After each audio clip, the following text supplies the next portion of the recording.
Hey, it's a Colorfly CDA M2 in for review today. So this dongle DAC has an OLED screen and a dual CS43198 DAC chip with support for SPDI via the 3.5mm. So before I start the review, I just want to say big thanks to Shenzhen Audio for sending me in this for review. All the thoughts and opinions you're about to hear are my own. So let's find out how it is. So the packaging is very normal. It comes with a DAC and it comes with a very supple USB-C to C cable.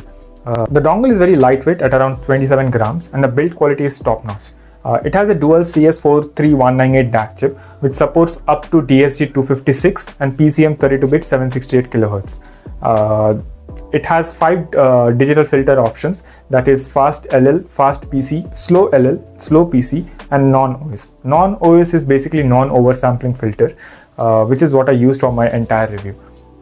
It can deliver up to 125 milliwatts from the 3.5 and 250 milliwatts from the 4.4. Also, there are 100 steps of volume, which is independent from the source. It has 3 buttons, volume up and down, and also the function button over here. This is the function button. Using the function button, you can adjust the gain. Then you have a setting wherein you can adjust the left and right shift to the music, which is a fantastic feature to have, especially if your hearing is a bit damaged in one side, or if the source of the music or the video you're playing has some issues with the audio being leaned towards one side. So that is a great feature in my opinion. I haven't seen it anywhere else. You can access the filter modes, of which there are 5, and I personally didn't find any difference as I used non-oversampling filter for my entire testing, as I said. Then you have the function for SPDI and on-off switch. After that, there is HDPOF on-off switch. Now in the manual supplied inside the box, there isn't anything written about this, so I have to go to the Chinese website, find the manual which is in Chinese and translate it. From what I understand, that it is a function which prevents the pop noise when plugging and unplugging your IM when connected to the PC. Next setting is the display brightness setting, of which there are 10 levels. Then is a display rotation, wherein you can rotate the display 180 degrees. It's a nice addition in my opinion. Then is the display off setting, which you can select from 1 second to 20 seconds or keep it permanently on.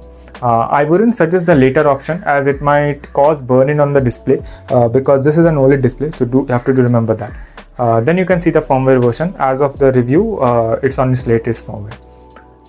And the last setting being is the reset option. If you on that, it resets the entire dongle to its stock setting.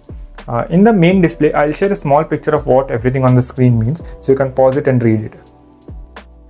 Now I tested my entire lot of IMs with the CDA M2. So talking about the sound quality, I would say it sounds very clean with no coloration of sound. It powers everything on my IM collection without any issues. It also powers my 2-3 headphones which I have, and even after that it has enough power even via the 3.5mm jack. The bass sounds as it's meant to be without any humps or dips or anything like that with the most IMs I have tested. The mids are quite solid too, and they sound very open and spacious. The treble here is again very neutral too. The overall sound is very nice and clean with most IM. It gives extra room and extra air, which sounds very nice. When I was using it with my Tandem Kara, it seemed more evident because as the Kara really shines with more power, even with the 3.5mm jack, the CDA M2 really opened up the Kara. One of the best feature of M2 I liked is a left-right setting, which although is a very simple setting, can actually be useful to many. This is one setting which makes this DAC very nice for this price, and that too it being inbuilt into the DAC rather than using any app or any software. That is very nice because if you are hearing impaired, this could actually be a really great option to have it to listen to something. So I think so that's a very nice addition to this. It would be also nice if the function button acted as a play pause button with single press, and via the long press it could go into the setting. That could be very nice if Colorfly could add that as an update in their next firmware update. The M2 is surprisingly quite power hungry, and it does heat up a lot when it is in use, although it was never so hot that it was uncomfortable to hold. In terms of pairing, it pairs really well with warm sounding IM like the Penon Fan 2.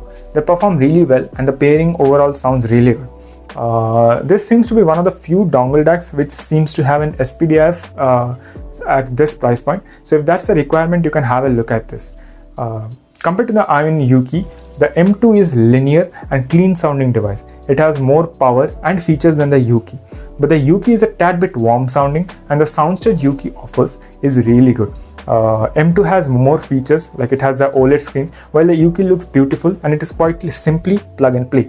Versus the FC6. Here the comparison is similar as the last one, the FC6 being much more warmer sounding, but the M2 has an SPDIF and more power, and also the 4.4mm jack which the FC6 lacks.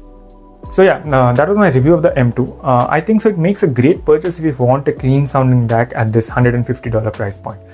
It also has a lot of features, especially the SPDIF if that's something you need. And as I said, I also really like that left and right feature, and I can see that being useful to quite a few out there, especially someone with hearing loss. So that was my review. I hope you liked it.